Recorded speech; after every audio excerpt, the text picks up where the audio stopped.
বোনের বাড়ি আর যাওয়া হলো না মহেশের। ট্রেন থেকে পড়ে মৃত্যু এক যুবকের। ঘটনাটি ঘটে ময়নাগুড়ির রোড স্টেশনের কিছুটা দূরত্বে উল্লাডাবরি এলাকায়। ট্রেন থেকে পড়ে মৃত্যু হয় এক যুবকের বাড়ি মালবাজার থানার বড়দিঘিতে বলে পরিবার সূত্রে জানা যায়। ঘটনার খবর পেয়ে ময়নাগুড়ি জিআরপি ঘটনাস্থলে পৌঁছায়।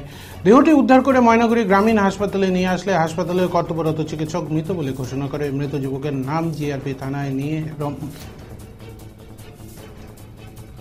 মৃত যুবকের নাম মহেশ রাম, বয়স আনুমানিক 28 বছর। পরিবার সূত্রে জানা যায় মৃত মহেশ ট্রেনে চেপে দিনহাটায় দিদির বাড়ি যাচ্ছিল। কয়েকদিন আগে মৃত মহেশের বোন জামাই মারা যায়। তার শ্রাদ্ধ অনুষ্ঠানে যাওয়ার পথে এই ঘটনার খবর পেয়ে জিআরপি থানার পুলিশ এসে মৃতদেহটি উদ্ধার করে নিয়ে যায়। ঘটনার তদন্ত করছে জিআরপি পুলিশ। ঘটনায় মৃত ব্যক্তি এলাকায় শোকের ছায়া নেমে আসে।